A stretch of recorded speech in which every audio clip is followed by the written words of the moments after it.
नमस्कार, भारत लाइव देख रहे हैं आप। देखिए, जदयू बिहार में जिस तरीके से अपने आप को मजबूत करने में लगी हुई है और साथ ही साथ राष्ट्रव्यापी एक ऐसा गठबंधन बनाना चाहती है जिसके तहत नरेंद्र मोदी को चुनौती दिया जा सकता है। लेकिन आप अच्छे से जानते हैं कि बिहार का महागठबंधन ही फिलहाल अपनी अंदर की चुनौतियों से जूझ रहा है। मांझी यही हवाला देते हुए इस महागठबंधन से बाहर हुए थे। अब कांग्रेस ने जो डिमांड्स रखनी शुरू कर दी हैं, आपने देखा कांग्रेस के सीएलपी लीडर शकील अहमद ने कल एक बड़ा मांग रख दिया फिर से, और ये कह दिया कि उनके कोटे के मंत्रियों की संख्या नीतीश कुमार को बढ़ानी ही होगी, इस पर कॉम्प्रोमाइज़ नहीं होगा। वहीं आप नीतीश कुमार की पार्टी को भी अब तक के सबसे कमज़ोर स्तर पर देख रहे हैं। जदयू वैसे तो एक मजबूत पार्टी है, उसका बड़ा जनाधार है। जदयू ने बिहार में लवकुश समीकरण को अपने पाले में करने में सफलता हासिल की है, और यदि नीतीश कुमार अपने पुराने ढर्रे पर वापस जाएं तो लवकुश समीकरण उनसे छीन पाना असंभव होगा। लेकिन कालांतर में भाजपा, राजद और विभिन्न पार्टियों ने इस बड़े ओबीसी वोट बैंक को अपने पाले में करने में सफलता हासिल की। भाजपा भी अब पूरी तरीके से इस वोट बैंक को अपने पाले में करने में तुल गई है।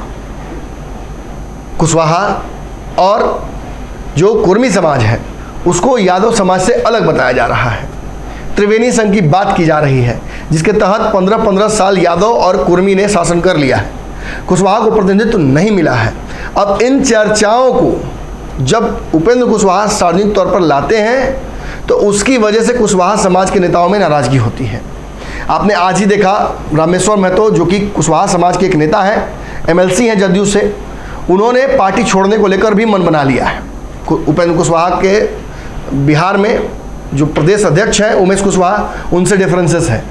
दोनों के बीच विवाद इतना बढ़ गया है कि जहां एक तरफ घर फोड़वा और पार्टी विरोधी गतिविधियों में शामिल होने की बात करते हैं रामेश्वर महतो उमेश कुशवाहा के, वहीं उमेश कुशवाहा इन्हें अधर्मी तक कह देते हैं, दुष्ट कह देते हैं।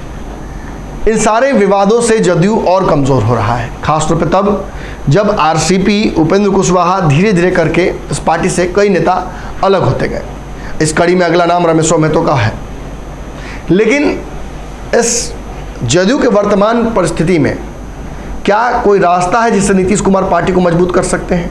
फिलहाल पार्टी अपने न्यूनतम स्तर पर इसलिए भी है क्योंकि जो पार्टी नंबर 1 बिहार में हुआ करती थी, जो सरकार अपने दम पर बनाती थी, वो पार्टी आज मात्र 45 विधायकों के साथ तीसरे नंबर की पार्टी बन गई है। सवाल बड़ा खड़ा होता है कि आखिर नीतीश कुमार ऐसा क्या कर सकते हैं जिससे पार्टी मजबूत हो। खैर, ललन सिंह लगातार प्रयास कर रहे हैं कि पार्टी को मजबूत किया जाए, साथ ही साथ देश की राजनीति में एक ऐसी परिस्थिति क्रिएट की जाए जिससे नीतीश कुमार या कोई भी चेहरा केंद्रीय स्तर पर नरेंद्र मोदी को चुनौती दे सके। भाजपा ने नीतीश कुमार के पीछे बिहार में जो खेल किया चुनाव में, इससे भी नीतीश नाराज है भाजपा से, और भाजपा के साथ फिलहाल आने जाने को लेकर कोई समझौता नहीं करना चाहते हैं। ऐसे में जदयू कितनी मजबूत हो पाएगी, कितना जदयू अपने जनाधार को बढ़ा पाएगी, ये सवाल खड़ा होता है। शायद इसीलिए मजबूरीवश नीतीश कुमार को पुनः राजद के साथ आना पड़ा। उस सीएम की कुर्सी को देने की बात बार बार नीतीश कुमार पर दबाव के तौर पर दी जाती है। शायद नीतीश कुमार ये फैसला भी आने वाले वक्त में मान ले और अपनी कुर्सी तेजस्वी को दे दे, लेकिन जदयू को मजबूत करने की हर उनकी जुगात फेल हो जा रही है।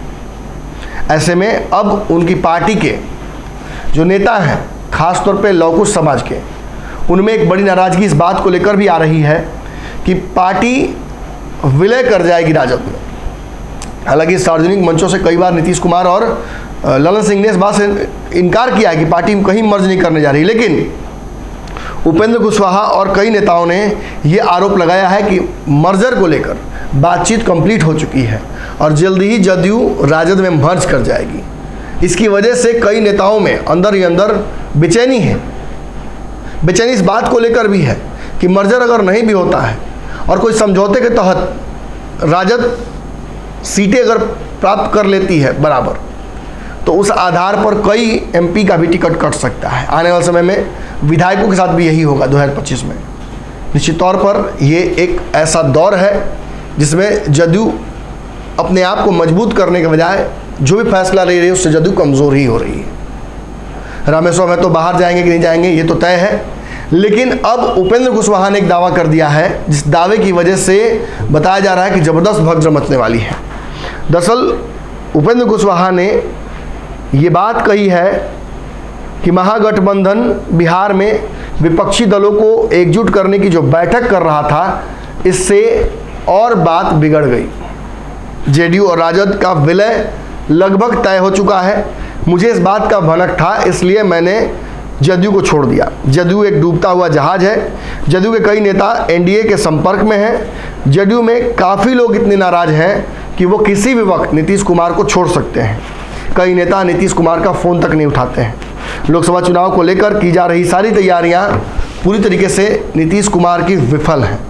यानी जो दावा कर रहे हैं उपेंद्र कुशवाहा, उस आधार पर जदयू के कई विधायक और सांसद एनडीए के संपर्क में है, उपेंद्र कुशवाहा और भाजपा के संपर्क में है। जल्द ही वो पाला बदल सकते हैं। मांझी जी भी ये बात जानते थे, इसीलिए मांझी जी ने इस मर्जर के फैसले को चुनौती देते हुए खुद को महागठबंधन से बाहर कर लिया। अब दोनों पार्टियों के बीच में विलय की परिस्थितियां बनती है कि नहीं बनती हैं, इस पर हमें नजर रहेगी। आपकी नज़र भारत लाइव पर होनी चाहिए। धन्यवाद। अगर ये वीडियो पसंद आई और वह बिहार के राजनीति और बिहारियत से सरोकार रखेनी तो सब्सक्राइब बटन दबा के चैनल के सब्सक्राइब कर ली। ओजे एगो घंटी बा, ओकरा बटन दबा देला से कुल सटीक और मारक खबर रुआ मुफ्त में मिल जाई। अगर रुआ पत्रकारिता के हमनी के नया प्रयोग में सहयोग कर चाहतानी तो ज्वाइन बटन दबा दी। पेटीएम नंबर नोट कर ली 9386816700। धन्यवाद।